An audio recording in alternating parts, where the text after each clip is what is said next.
Bismillahirrahmanirrahim. Assalamualaikum warahmatullahi wabarakatuh. Perkenalkan, nama saya Musridin dengan NIM 21650021. Program studi Teknik Informatika.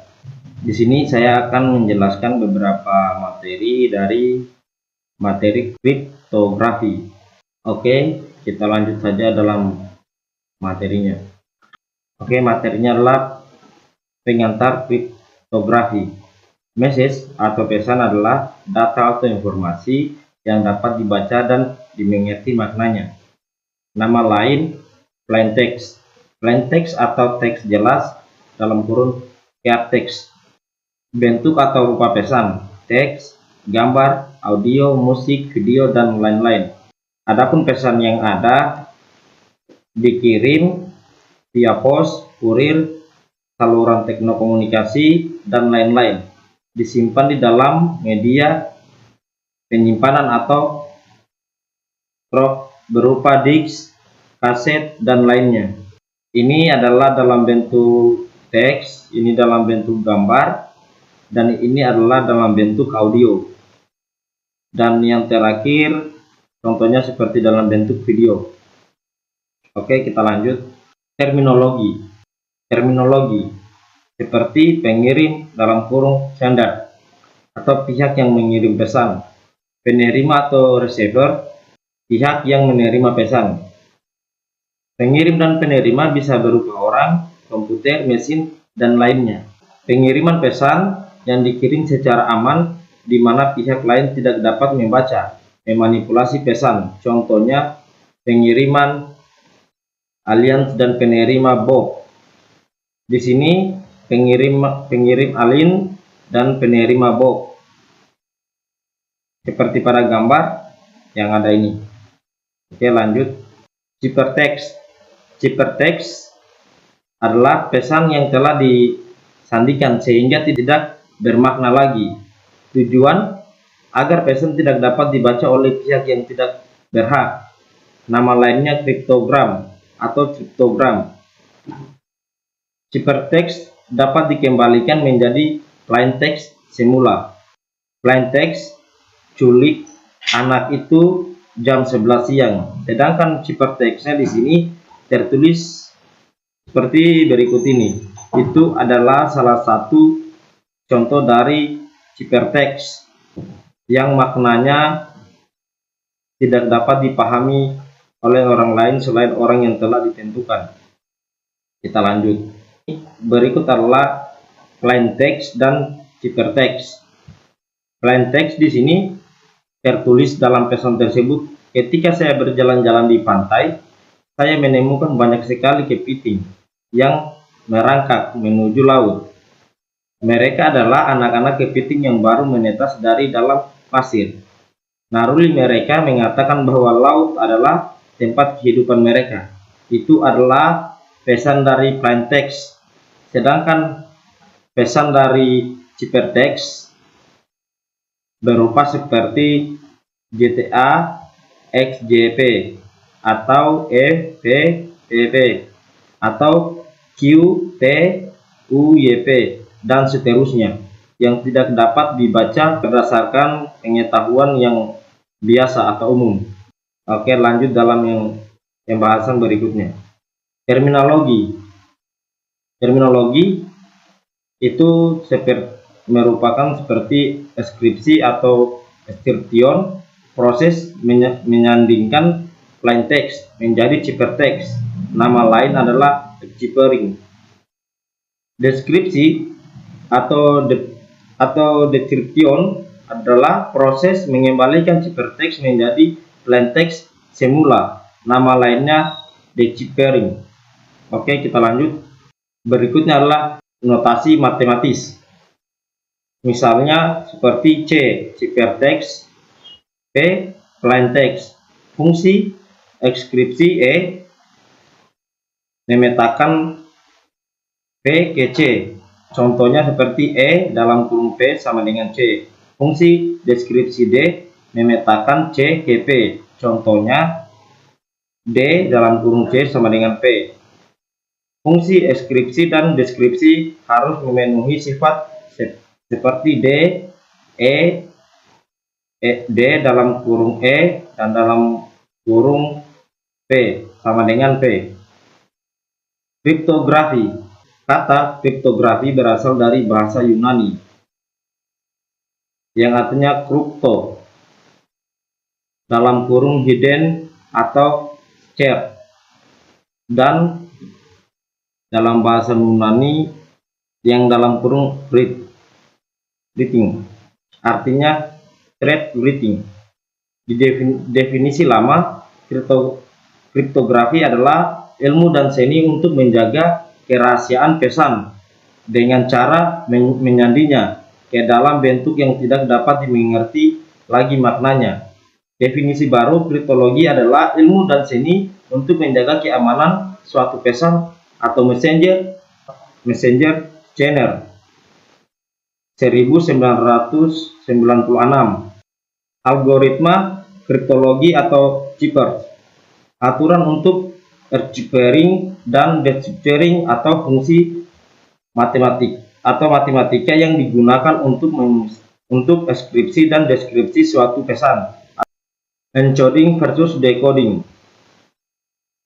Encoding transformasi dari plain text menjadi kode. Sedangkan decoding transformasi kebalikan dari kode menjadi plain text. Buku kode atau codebook, dokumen yang digunakan untuk mengimplementasikan suatu kode tertentu. Buku kode terdiri dari tabel, lookup atau lookup tabel untuk encoding dan decoding code breaker. Orang yang memecahkan kode dalam kurung untuk menemukan plain text-nya. Dan di samping ini adalah berikut codebook. Codebook contohnya seperti berikut ini. Oke, kita lanjut materi berikutnya. Terminologi kunci atau key. Kunci atau parameter yang digunakan untuk transformasi chiffering dan deciphering.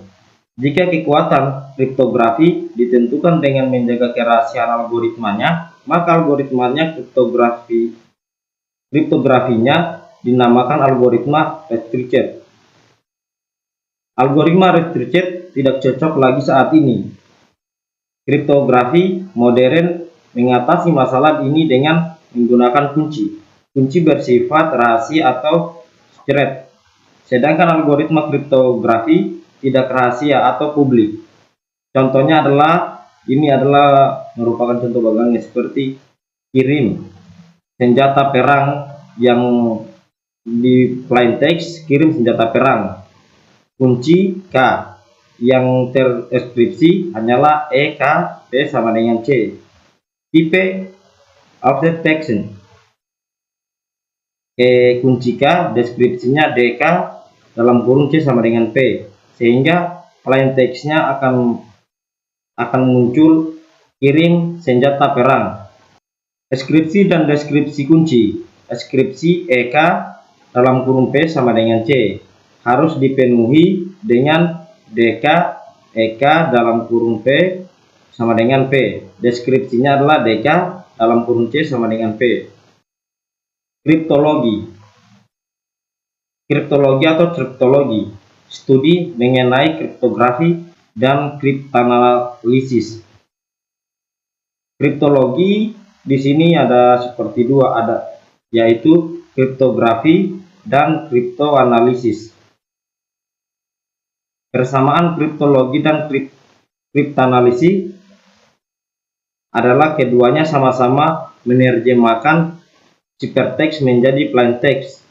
Sedangkan perbedaan antara kriptografi dengan kriptanalisis adalah kriptografer bekerja atas legitimasi pengirim atau penerima pesan, sedangkan kriptanalisis bekerja tanpa legitimasi pengirim atau penerima pesan. Adapun sejarah kriptografi adalah kriptografi mempunyai sejarah yang sangat panjang. Tercatat bangsa Mesir 4.000 tahun yang lalu menggunakan hieroglif yang tidak standar untuk menulis pesan. Contohnya seperti gambar berikut ini. Ini adalah kalau kita baca kita tidak dapat memahaminya. bagaimana yang ada ini dan kita susah untuk mengartikannya. Perang Dunia Kedua, pemerintah Nazi Jerman membuat mesin ekskripsi yang dinamakan Enigma. Enigma Cipher berhasil dipecahkan oleh pihak sekutu. Keberhasilan memecahkan Enigma sering dikatakan sebagai faktor yang memperpendek Perang Dunia Kedua. Ini adalah salah satu Enigma Cipher yang bentuknya ini seperti mesin ketik. Oke, kita lanjut. Kriptografi kunci simetrik. Simetrik key atau kriptografi. Kunci ekskripsi sama dengan kunci deskripsi. Istilah lainnya kunci simetrik, kunci privat, kunci rahasia atau secret key. Algoritma kriptografinya disebut algoritma simetrik. Istilah lainnya algoritma konvensional. Contoh algoritma simetrik adalah DES (data encryption standar) atau RISC-V, Brovis, IDEN, GOTS, RC2, RC4, RC5 dan lain sebagainya. Berikutnya kriptografi kunci asimetrik. Asimetrik key kriptografi. Kunci ekskripsi sama dengan kunci deskripsi. Nama lain kriptografi kunci publik. Karena kunci ekskripsi bersifat publik atau public key (public key), sedangkan kunci deskripsi bersifat rahasia (shared key atau private key). Oke, kita lanjut dalam Caesar Cipher. Dalam kriptografi sandi Caesar atau sandi geser. Kode Caesar atau geseran Caesar adalah salah satu teknik ekskripsi paling sederhana dan paling terkenal. Sandi ini termasuk sandi substitusi, di mana setiap huruf pada teks terang atau plain text digantikan oleh huruf lain yang memiliki selisih posisi tertentu dalam alfabet. Algoritma Cipher substitusi yang digunakan konsep pergeseran huruf dengan modulo 26 secara matematis dapat dirumuskan sebagai berikut. Contoh ini adalah rumus-rumusnya: C sama dengan E dalam kurung M sama dengan M tambah K mod 26. M sama dengan message, K sama dengan key. Ini adalah contohnya pada gambarnya. Ini adalah contoh Caesar Cipher yang dimana plain text A, cipher text-nya D. Begitu pula juga plain text B, cipher text-nya E, dan seterusnya. Di sini ada C, D, E, F, G sampai Z, sedangkan di bawah ini hiperteksnya tersusun D, E, F, G, H, I, J, K, L, M, N, O, P, Q, R, S, T, U, V, W, X, Y, Z, A, B, C. Oke, kita lanjut berikutnya. Wigner-Sheffer adalah suatu algoritma kriptografi klasik yang ditemukan oleh Giovanni Battista Bellasuo. Beliau menulis metodenya tersebut pada bukunya yang berjudul Cifra del SIG Giovanni Battista Bellasuo pada tahun 1553. Nama Wigner sandi diambil dari seseorang yang bernama Blaise de Wigner.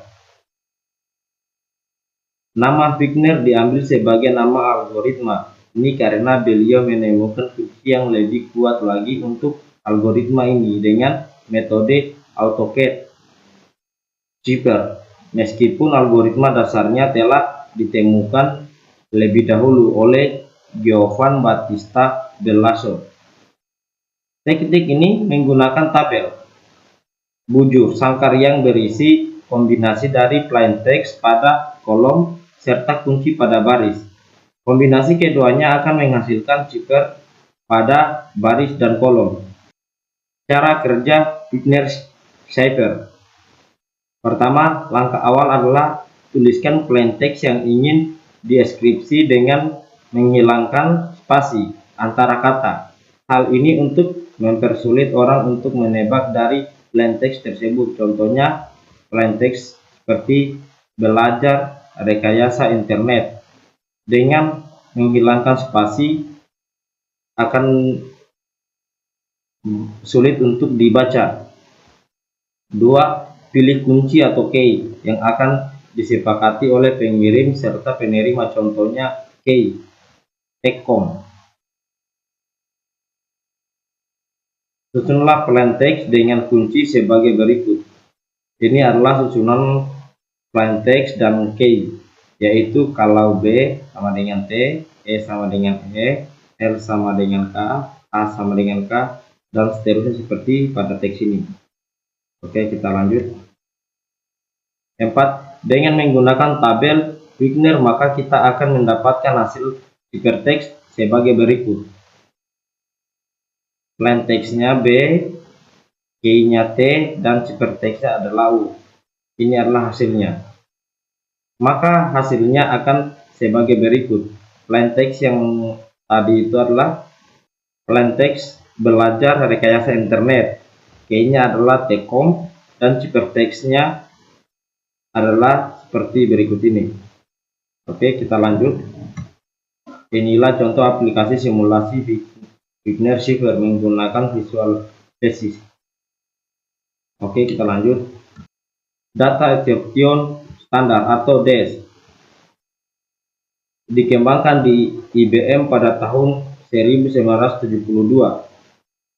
Berdasarkan pada algoritma Lucifer yang dibuat oleh Horst-Weisstedt, disetujui oleh National Bureau of Standards atau NBS setelah penilaian kekuatannya oleh National Security Agency atau NSA Amerika Serikat.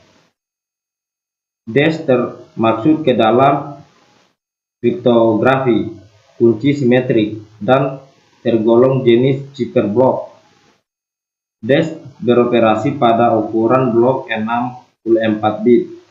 Panjang kunci eksternal 64 bit dalam kurung sesuai ukuran blok, tetapi hanya 56 bit yang dipakai, dalam kurung 8 bit veritas digunakan. Setiap blok atau plain text atau ciphertext dienkripsi dalam 16 putaran. Setiap putaran menggunakan kunci internal berbeda. Kunci internal dalam kurung 56 bit dibangkitkan dari kunci eksternal. Setiap blok mengalami permutasi awal IP 16 putaran ke chip pairing dan inversi pemutaran awal IP1. Lihat gambar seperti 9.1. Inilah contohnya. Ini adalah 64 bit plain text-nya.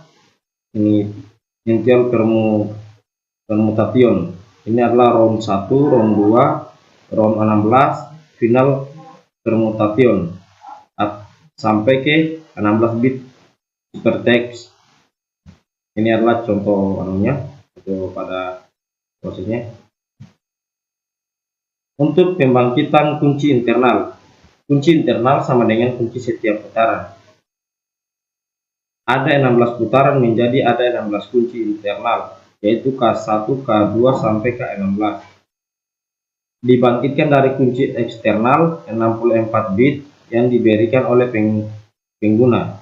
Gambar 9.2 memperlihatkan proses pembangkitan kunci internal. Implementasi DES. DES sudah diimplementasi dalam bentuk perangkat keras. Dalam bentuk perangkat keras, DES diimplementasikan di dalam chip. Setiap detik chip ini dapat mengeskripsikan 16,8 juta blok atau 1 gigabit per detik. Implementasi DES ke dalam perangkat lunak dapat melakukan ekskripsi 32.000 blok per detik dalam kurung pada komputer RAM IBM 3090. Keamanan disk. Keamanan disk ditentukan oleh kunci. Panjang kunci eksternal disk hanya 64 bit, tetapi dipakai hanya 56 bit. Pada rancangan awal, panjang kunci yang diusulkan IBM adalah 128 bit, tetapi atas permintaan NSA, panjang kunci diperkecil menjadi 56 bit. Tetapi dengan panjang kunci 56 bit, akan terdapat 256 atau 72057 594 037 927 936 kemungkinan kunci. Jika serangan eksklusif keysert dengan menggunakan prosesor paralel, maka dalam suatu detik dapat dikerjakan 1 juta serangan. Jadi seluruhnya diperlukan 1142 tahun untuk menemukan kunci yang benar. Tahun 1998,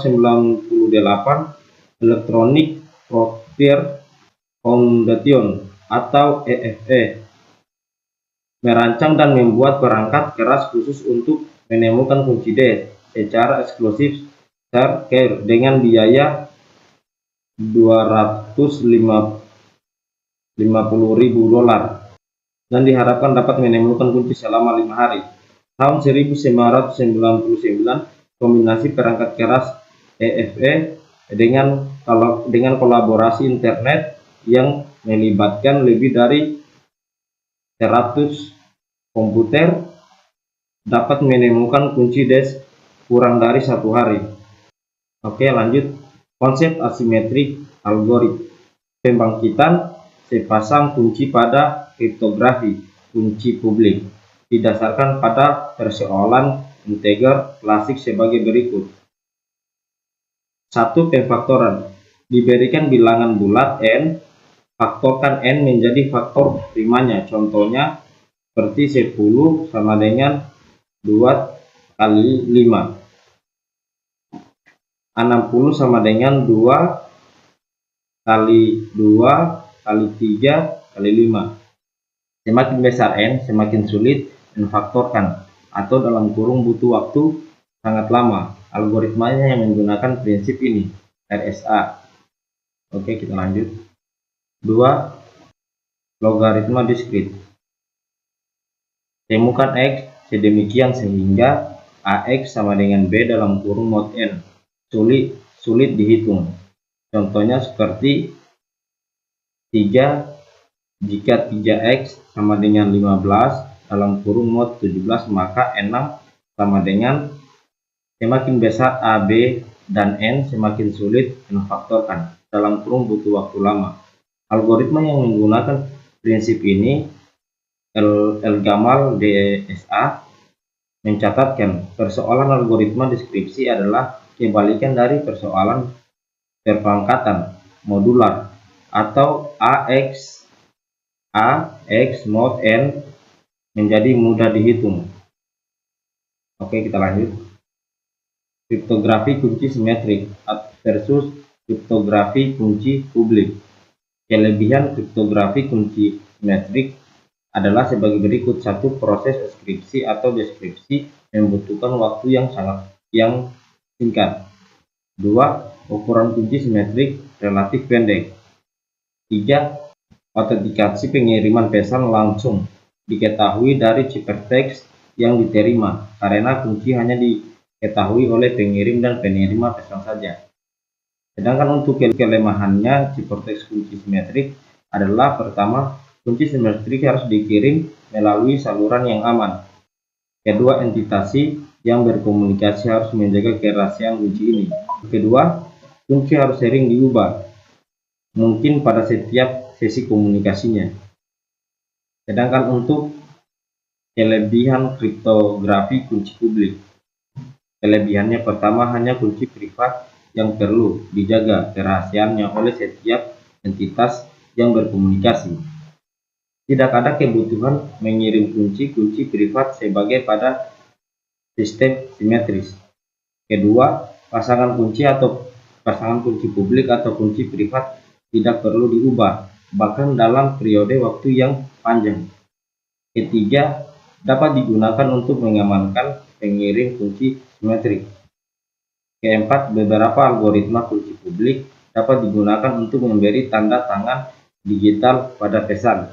Sedangkan untuk kelemahan kriptografi kunci publik adalah satu, deskripsi dan deskripsi data umumnya lebih lambat daripada sistem simetrik karena deskripsi dan deskripsi menggunakan bilangan yang besar dan melibatkan operasi perpangkatan yang besar. Kelemahan keduanya yaitu ukuran ciphertext lebih besar daripada plaintext, dalam kurung bisa 2-4 kali ukuran plaintext. Ketiga, ukuran kunci relatif lebih besar daripada ukuran kunci simetrik. 4. Karena kunci publik diketahui secara luas dan dapat digunakan setiap orang, maka ciphertext tidak memberikan informasi mengenai autentikasi pengirim. 5. Tidak ada algoritma kunci publik yang terbukti aman, dalam kurung sama seperti blok cipher. Kelemahan keenam adalah kebanyakan algoritma mendasarkan keamanannya pada sulitnya memecahkan persoalan aritmatik dalam kurung pemfaktoran, logaritmik, atau DS dan lain-lain yang menjadi dasar pembangkitan kunci. Oke, lanjut. Aplikasi kriptologi kunci publik. Meskipun masih berusia relatif muda dibandingkan dengan algoritma simetrik, tetapi algoritma kunci publik mempunyai aplikasi yang sangat luas. 1. Enkripsi dan deskripsi pesan algoritma RSA Rabin-Algamal. 2. Digital signature. Tujuannya membuktikan autentikasi pesan atau pengirim algoritma RSA Algamal DSA GOT. Ketiga, pertukaran kunci atau key exchange. Tujuannya mempertukarkan kunci simetrik. Algoritmanya Differs Hellman, Ron-Samir-Edelman atau RSA. Dari sekian banyak algoritma kriptografi yang pernah dibuat, algoritma yang paling populer adalah algoritma RSA. Algoritma RSA dibuat oleh 3 orang peneliti dari MIT dalam kurung Massachusetts Institute of Technology pada tahun 1976, yaitu Ron dalam kurung R, Adi dalam kurung S, dan Leonard dalam kurung A. Algoritma RSA mendasarkan proses enkripsi dan deskripsi pada konsep bilangan prima dan aritmatika modulo. Kunci deskripsi maupun kunci enkripsi maupun kunci deskripsi, keduanya harus berupa bilangan bulat. Kunci enkripsi tidak dirahasiakan dan diketahui umum dalam kurung sehingga dinamakan juga kunci publik. Namun kunci untuk deskripsi bersifat rahasia. Kunci deskripsi dibangkitkan dari beberapa buah bilangan prima bersama-sama dengan kunci enkripsi. Untuk menemukan kunci deskripsi, suatu bilangan non-prima harus difaktorkan menjadi faktor primanya. Dalam kenyataannya, memfaktorkan bilangan non-prima menjadi faktor primanya bukanlah pekerjaan yang mudah. Belum ada algoritma yang secara efisien yang dapat melakukan pemfaktoran tersebut. Semakin besar bilangan non-primanya, maka semakin sulit pula pemfaktorannya. Semakin sulit pemfaktorannya, semakin kuat pula algoritma RSA. Oke, mungkin itu saja yang dapat saya jelaskan dalam materi kali ini. Lebih dan kurangnya mohon dimaafkan. Apabila ada kesalahan kata, mohon dimaafkan juga. Saya tutup dengan ucapan wabillahi taufiq hidayah. Wassalamualaikum warahmatullahi wabarakatuh.